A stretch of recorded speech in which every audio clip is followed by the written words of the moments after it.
jamais 203. Après avoir passé beaucoup de temps sur l'étoile mystérieuse du mois d'octobre, le jeune champion Léo a réussi à découvrir quelle était la personnalité qui se cachait derrière les cases bleues.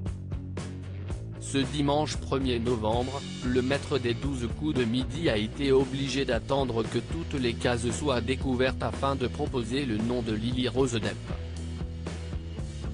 Grâce à un coup de maître lors de sa 63e participation au jeu présenté par Jean-Luc Lerman, le jeune homme a réussi à empocher cette nouvelle étoile, d'une valeur de plus de 35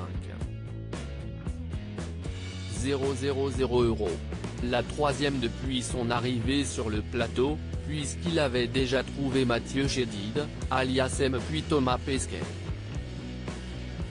Un véritable soulagement pour Léo, qui est maintenant à la tête d'une cagnotte de 268 918 €. Pour arriver à citer le nom de la jeune actrice, le maître des 12 coups de midi avait le droit à de très nombreux indices disséminés dans l'étoile mystérieuse. Parmi eux, un jardin à la française car la mère de Lily Rose Depp est Vanessa Paradis, un coquillage en rapport avec la saga Pirates des Caraïbes dans laquelle son père, Johnny Depp tient le rôle principal, la guitare électrique pour son parrain, Marilyn Manson, des pétales de rose en référence à son prénom, une danseuse pour son rôle d'Isadora Duncan, un ange pour le surnom de la ville de Los Angeles où elle habite et un mégaphone pour ses engagements. Et le moins que l'on puisse dire, si est que ces indices n'ont guère aiguillé Léo, qui a dû attendre que la dernière case s'envolait pour découvrir le visage de Lily Rose Depp. Avant cela, il avait proposé de nombreuses personnalités.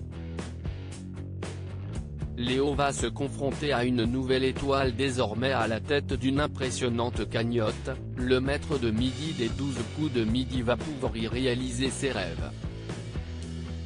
L'argent qu'il gagne ? Cela va participer à payer mes études, mon année à Vienne. J'ai envie d'offrir un voyage à mon groupe de potes. Mon rêve est d'aller voir Roger Federer dans un grand chelem, si possible à Wimbledon l'année prochaine, nous expliquait-il au début du mois d'octobre avant d'expliquer qu'il préfère rester humble. Depuis la 30e victoire, je me dis que les maîtres de midi qui sont devant moi sont des sacrés morceaux.